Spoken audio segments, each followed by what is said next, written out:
person at my local game store on Thursday. So that was a couple days ago. It's Sunday as of the day that I am recording.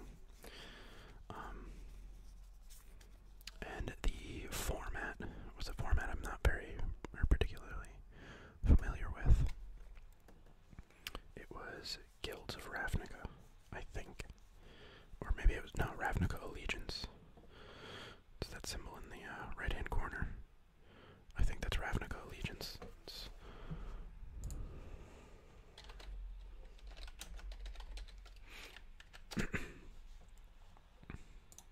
Let's do a quick Google search.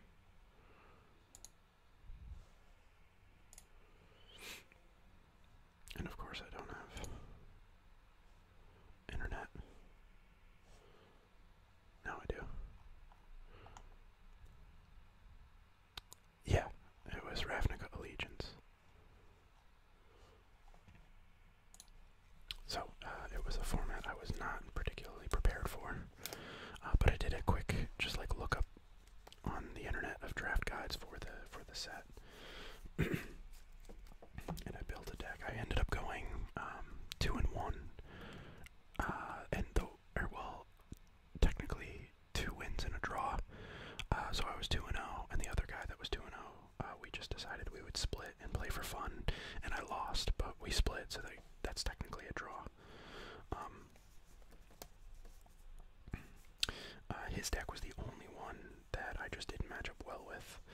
I ended up beating, so the deck that I built is like an Orzhov, like mid-rangey, like flyers / afterlife synergy type deck.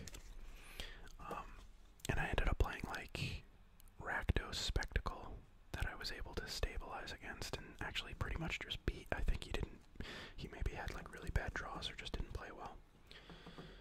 I also really was not a huge fan of the kid playing that deck. He was he's very loud and like yells a lot about things nobody really pays attention to, and then gets very upset when like he loses. He like got really like yeah, he was just like super upset, and then he wanted to play like his modern deck against my draft deck, and I was like how is it? Like no.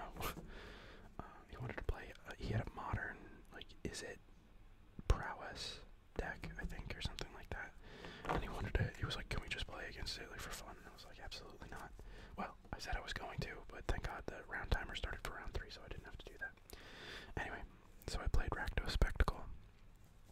And what was the other one? Who did I play first? Gates. I played against Gates. So like he had Gateway. He didn't have the great Gatebreaker Ram, but he had like Gates Ablaze, and he had not Seagate Colossus, but like maybe it was Seagate Colossus. I don't know. The 8/8 that like it costs 1 less for each gate you control or something. And then you can put it back on top of your library, the one that's hard to get rid of, and it's an 8/8. All that stuff. So so I played Gates and then Rakdos Spectacle. I beat both of them. And then the only one that, so the one I lost to was like Demir Mill, kind of. Like he had the, I can't even really remember the cards, but he had those like, he had a copy of like the Processioners or whatever. It was like it's like the card that you can have any amount of them in your deck and you can tap it to make your opponent mill. And he had a bunch of like turbo mill cards.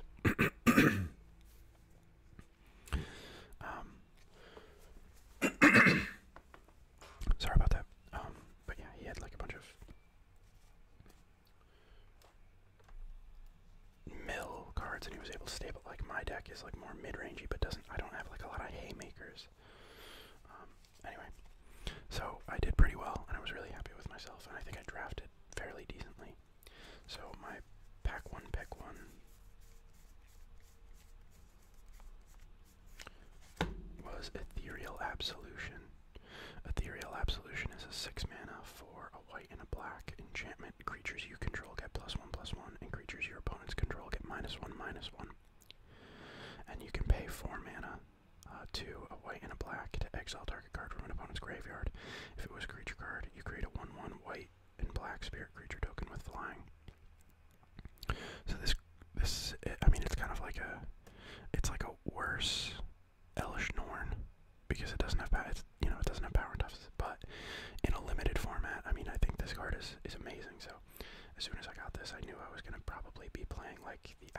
synergy type cards because that's, you know, the Orzhov colors in Ravnica Legions. They all, like, a lot of the creatures in these colors have afterlife, and afterlife kind of works for me because if my creatures die and leave something behind, it automatically gets kind of a boost.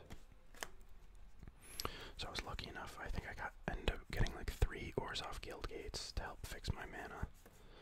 I ended up getting a Mortify, so that was like really, really good removal. Let's see. So that's one afterlife card.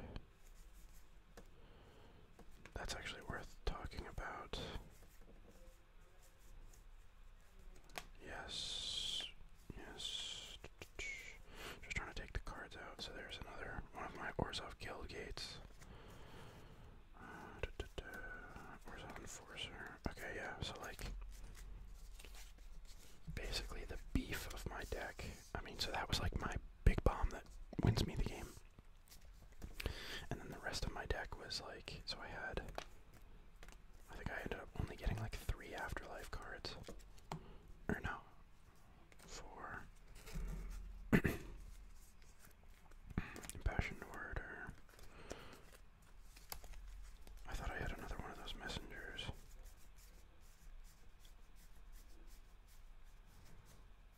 Orzhov Guild Gates. Yeah, Syndicate Messenger. So, okay. So I had 1, 2, 3, 4. I had 5 afterlife cards. Imperious Oligarch, 2 mana. White and a black, 2/1 with vigilance and afterlife of 1. And then I had 2 Syndicate Messengers, 4 mana, 2/3 with flying with afterlife of 1. Orzhov Enforcer, 2 mana, 1/2 with death touch and an afterlife of 1. And then Orzhov Racketeers, which is 5 mana, 3/2. When it deals combat damage to a player, that player discards a card, and it has an afterlife of 2. So you create 2 1/1 flying spirit creature tokens. So these are kind of like my afterlife synergy. So when these died, I was, you know, I would leave something behind, which would be particularly good with Ethereal Absolution. And also being able to like make dummy blocks and like have a creature created after that I could attack with that has flying, so it's evasive. It's pretty sick. So that was kind of the beef of my like afterlife stuff. I have things like Impassioned Orator to kind of beef my life total. I had like Twilight Panther is just a 1-drop that I can give Death Touch, which, you know, it's something that can get in the way of anybody who's trying to attack on the ground. And then I had 2 Grasping Thralls, which was good to just kind of get damage. You know, you can kind of go over your opponent's plan. A 5 mana 3/3 isn't great, but it does have flying, and dealing the damage and gaining life was kind of helpful. And then we had Vindictive Vampire, which I thought was pretty good because it was a great way to like protect my board and also like get more chip damage in if and when things died. And that was kind of it. I mean, I had Mortify again, which was like really powerful removal. Consigned to the Pit, which was pretty powerful removal, also helped with chip damage. Undercity's Embrace, which was decent removal. Really helped like when the Gates player was only playing his Colossus, I was able to get him to sacrifice it twice. While I waited to get, I had another copy of Bring to Trial in my sideboard. I ended up pulling that in, but I ended up beating him before I even needed to get rid of the Colossus. And that was basically it. The rest of it was like what is it?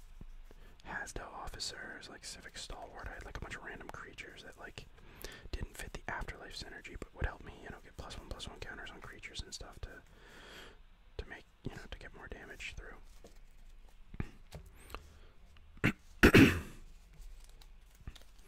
So yeah, that was basically it. I did make some changes. Like I decided I needed to be a little bit more aggressive, so I put a Prowling Carsicle in the deck, and then my only card draw really was the Azorius Locket, which is pretty difficult to draw cards with because I need 4 white to do that, but it was good ramp too. Yeah, and that was it. I mean, I think overall the draft went really well. I don't think anybody really, so I was actually lucky too because I ended up drawing Ethereal Absolution, I want to say, in like 3 of my games. So that's like pretty good. drawing your bomb is always good. So, it was definitely kind of the MVP of the night. Nobody saw this card coming. So yeah, that's basically that. I'm trying to think, like,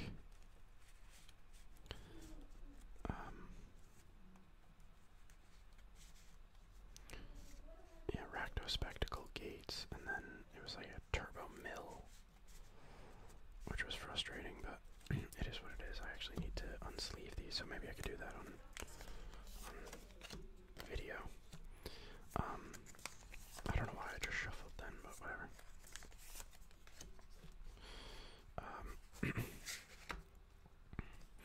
Yeah. I'm sorry I haven't been uploading too much. I mean, it's finally nice and cold, so I can actually record without any, like, noise in the background.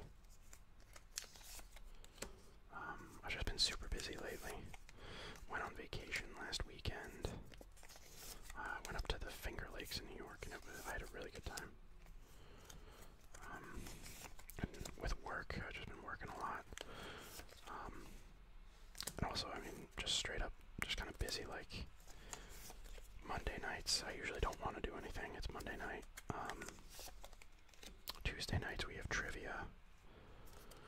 Wednesday night, and I've been going to the gym, too, recently. So, like, right after work, go to the gym, get back from the gym, make dinner, eat dinner, and then by the time I'm done eating dinner, it's like 7 or 8, and, you know, at that time, you just, I don't know, I kind of want to play a video game and wind down. I could probably start recording myself playing games more, but I'm not really playing anything right now. I'm playing Borderlands 3, and I'm thinking about starting to play this, like, MMO called New World, which could be pretty good from a ASMR standpoint, because a lot of what you do in MMOs is just grind, and there's nothing easier than just, like, talking through a grind.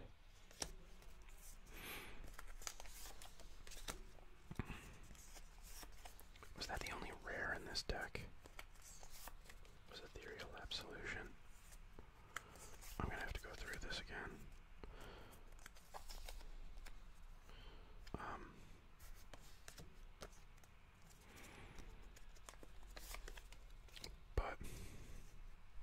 And then Thursday nights I have draft, and then Friday nights I've started playing Dungeons and Dragons. Every Friday night, or we're kind of torn on whether we're gonna do every Friday night or if we're gonna do like every other weekend, so every 2 weeks. I don't know what the plan is, but I'm hoping we do every week. So like every Friday every Friday night is Dungeons and Dragons, and then last night, I guess I could have recorded yesterday, but like, again, with the privacy thing, I only have like a sliding barn door, and like my roommates are out in the other room right now, so it's just hard to find time and privacy, but I'm doing the best that I can. I hope you guys, you know, those of you who are subscribed to the channel, thank you, and, you know, hopefully, even though my uploads are slow and, you know, only a few in between, I'm just glad that you're sticking around, so thank you. But, so, my living situation right now is there are 4 people in the house, and in about a month, that is going to reduce to 2, just me and my roommate, because his parents are currently living in the house. They're going to be giving him the house, because they're moving to they're retiring. They're going down to Florida, where, you know, everybody goes when they retire. So when they leave, it'll just be me and him, and he'll own the house, and it'll just be us in the house. Hopefully, eventually, we'll add more people in, but, you know, it's just a little crowded right now, so it's hard to find privacy, and, you know, I don't want them to, like, hear me whispering in the other room. I think that'd be kind of weird. So that's kind of part of the reason I haven't been recording as much. But yeah, I don't know. I think you get it. It's hard to find privacy, but I'm doing the best that I can. I appreciate you guys for being patient with the uploads. Yeah. Just give me a minute here. I'm gonna go grab my bag.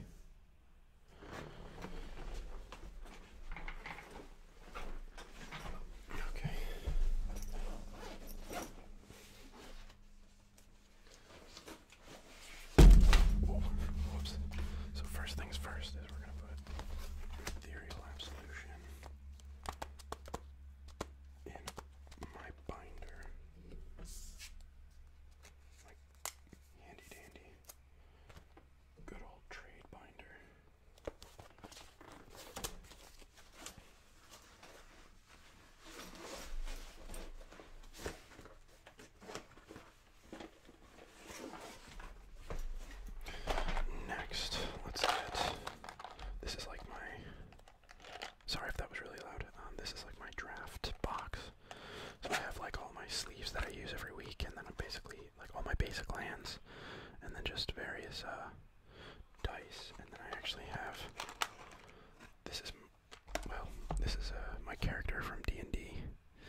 half elf monk.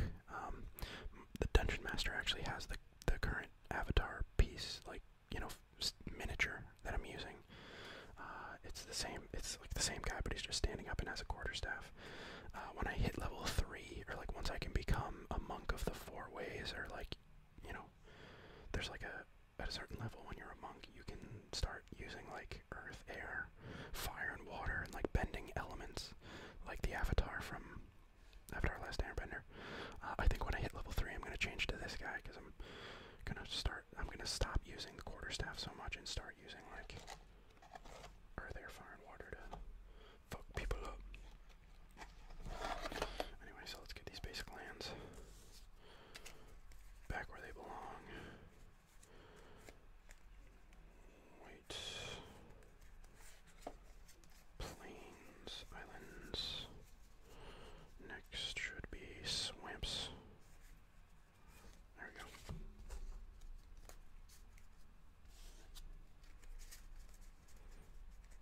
Alright, all my basic lands back where they belong. These are... I guess you could probably like glue miniatures onto those like little stands. As you can see, I haven't done that. I also haven't painted my miniatures.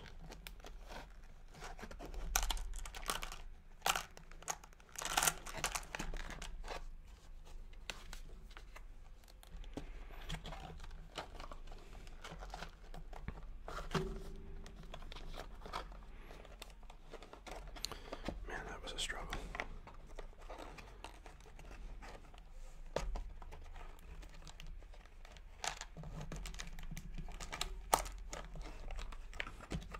Alright. You know what? Just dropping the dice out. I don't know why I ever struggle with this stuff. I should just pour the dice out every time.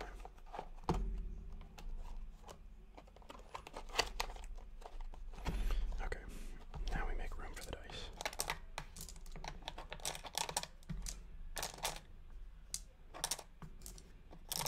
And I love this. I got this D20 with the Innistrad Midnight Hunt pre-release. I love this dice. It's cool. I love that D20, I should say.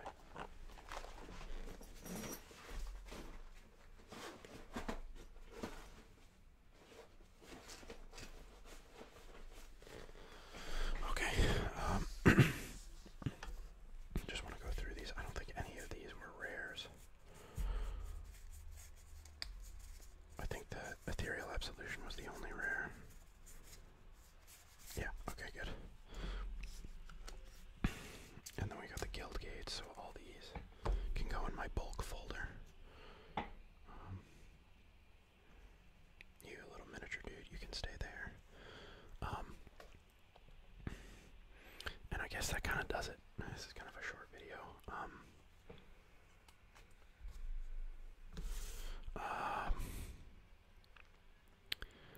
I do want to record myself playing some games, so I might just do that. I might just stop this and then play, play a different game, because I've done a lot of Magic recording, like recording for Magic and drafts and Commander decks, and I haven't done a lot. Ooh, I guess I could show you a deck that I'm trying to build.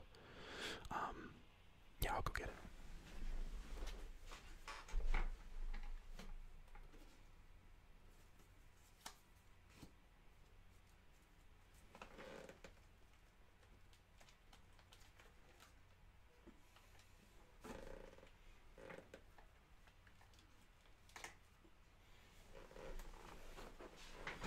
Alright, I actually have two that I'm building, and one of them I'm gonna cannibalize off my Toski deck. I think I'm gonna deconstruct my Toski deck and switch it out. So I'm currently building these two decks: Yuriko, the Tiger Shadow, and Finn the Fangbearer. Eventually, I want to get a foil etched Yuriko. Right now, I just have a foil Yuriko, Tiger Shadow, and I eventually want to get a foil showcase art Finn the Fangbearer, because I just have the regular showcase. So during my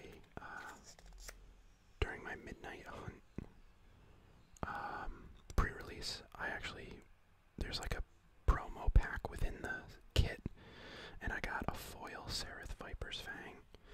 So, and I've always wanted to build Finn the Fangbearer. I just think like a 2-mana uncommon legendary with his ability is like really fucking cool. So yeah, yeah, I'm building Finn the Fangbearer with like Sereth as like I mean, I don't know if I should do like Sereth as the commander and then Finn just in the 99, but I like the idea of Finn as the commander and Sereth in the 99. I don't know. So that's one deck that I'm building, and then the other is Yuriko, the Tiger Shadow, because like she's just, it's like I love burn, and like oddly enough, Demir has like, she's like the best burn commander that's ever existed. Like she should be red. Like it's wild. But I get it. I get that it's because of the ninjutsu. But those of you who don't know, so she is Commander Ninjutsu, so the reason I think this card is so broken is the Commander Ninjutsu never changes its value, or its casting cost. So like, if she dies and goes to the command zone, this Commander Ninjutsu never goes up. Like, this doesn't get taxed. This remains at 2 mana, a blue and a black, always. So like, she could have gone back to the command zone 50 times and gotten the 2 mana tax for every single time she went back. But this will always be 2. So that's like incredible. So yeah, I'm building her. So like what she does is when a ninja you control deals combat damage to a player, reveal the top card of your library and put that card into your hand. Each opponent loses life equal to that card's converted mana cost. So we have a bunch of like Flood of Tears. I'm trying to think, like a bunch of Torrential Girulk is just good, but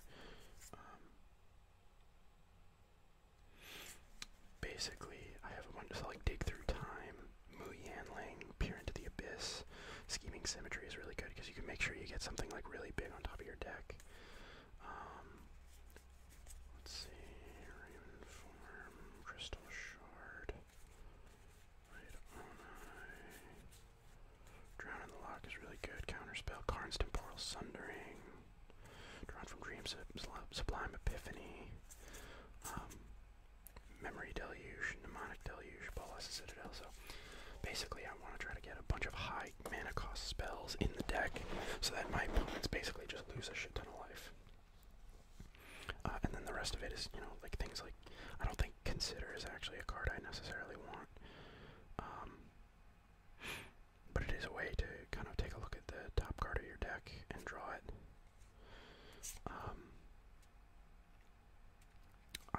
I probably just want to Brainstorm, which I think I actually have, don't I?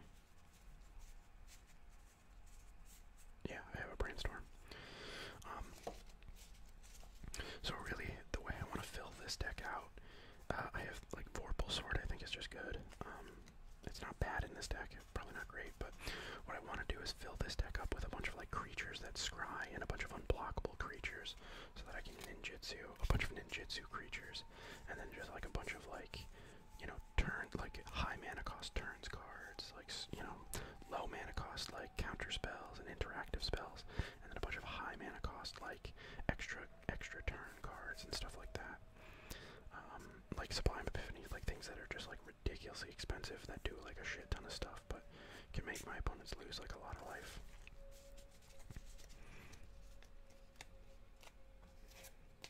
So that's the Yuriko deck. Again, like the best burn deck in Commander, period.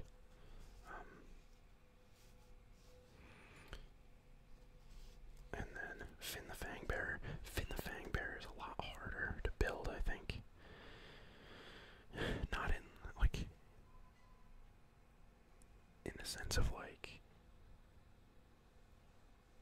Yuriko, obviously, like, there's a lot of options and, like, interplay, like, you have to figure out, like, what kind of cards, like, playing this deck, I think, will be harder, but building this deck, I think, is harder, because with Finn the Fangbearer, there's, like, so, like, I don't know, it's just tough, because, like, you have to try to build efficiently, and, like, I don't know, I just feel like this deck is going to be a lot easier to win with and find ways to be powerful with. This deck is going to be a lot harder, because it's just like play a bunch of like death touch creatures in a format that it's so powerful. I don't know. I'm gonna need to find cards to make this like really powerful. If that makes sense, because like just putting death touch creatures in and like attacking with them, you know, in a format where people can win on turn one, there needs to be a stronger way for this guy to win, and maybe he's just not built for it. But so right now I have like Sereth, a bunch of like, I have another copy of him. Not obviously you can't have a copy of him in there, but just as like a backup copy in case this one gets mangled for some reason. So I have a bunch of like death touch creatures. Oh, I love Occam Adversary. He's like a really cool card in the deck.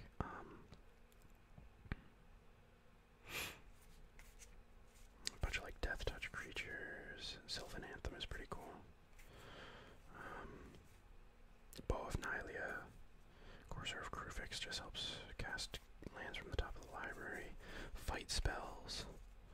Ramp spells. Bolligate Recovery. Ramp and Death Touch. So yeah, like, I don't know.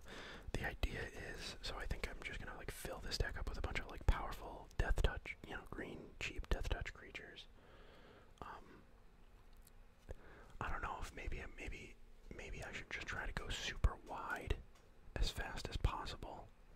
But like, you need to just go super wide as fast as possible with like maybe like Collected Company and like Storm the Festival. Storm the Festival, did I put that in here? Because like Storm the Festival could be good. Yeah, Storm the Festival.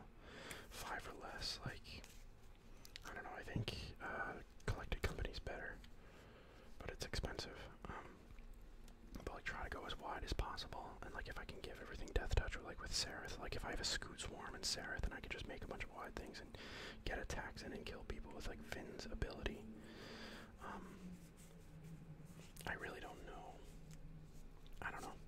Like Finn, maybe Finn is just better as like a way to win in the 99 rather than your commander. Maybe I should pick like Golgari colors, maybe a Golgari commander, and just have Sereth and Finn as like pieces in it in the deck. I was thinking of something like